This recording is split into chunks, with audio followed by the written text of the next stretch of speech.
Hi, my name is Kristina Dobberstein, and I teach first grade at Brookville Elementary in Brookville, Ohio. In kindergarten, the students spend a lot of time learning their letters and their sounds. School, S-C-H-O-O-L, school, school, school. Not only being able to pick out the letters, but also to write the letters. It's a big difference, from kindergarten to first. Not that they don't work hard in kindergarten, but now they have to take those foundational skills and kind of use those to build upon and apply them in first grade. We do start the year off with reviewing our letters and our sounds.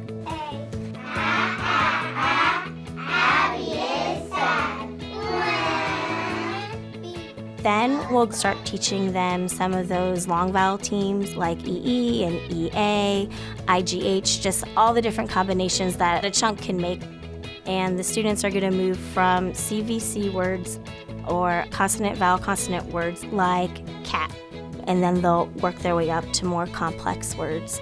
We want them to be able to put the words together, but we also want them to be able to break words apart. We've been doing some work where they have the word cat, and I might ask them to change the last sound to make a new word. So if we change the last sound from a t to a p, well, what would that word make?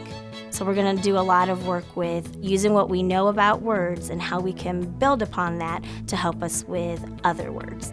As far as reading goes, they're going to go from simple stories that have repetitive text where they're going to rely heavily on the pictures, and they're going to move to more complex text where they're going to have to use some strategies to figure out unknown words, and then being able to recall what they've read, not just who was in the story or what was the setting, but maybe answering some higher level questions that might involve inferencing or drawing conclusions. In first grade, you're going to see a big shift in their writing. They have to know 3 different kinds of writing. The first kind of writing is a narrative, where the students write about things that have happened to them. Students are expected also to write opinion pieces. So they need to be able to state their opinion and then give us reasons why they feel that way, and then they need to be able to close their writing in regards to their opinion.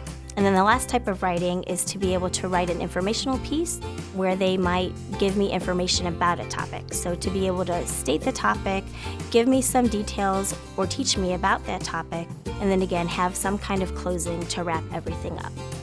In regards to speaking and listening, the students are expected to be able to sit in a group and listen to either a speaker or to a story.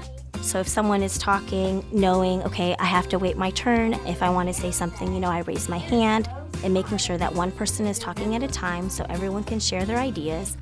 In general language knowledge, we'll start talking about adjectives. We also talk about common nouns, nouns that are people and places, things.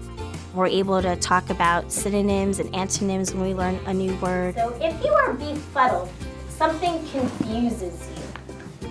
So listen to it in this sentence. When 2 bells rang at the beginning of the school day, it befuddled the new student. We're able to use it in a sentence, and I can hear, okay, did they really understand what that word means, 1, and 2, are they using it correctly? So that was our first word for the week. We'll learn 3 more. There's a lot that goes on with language arts.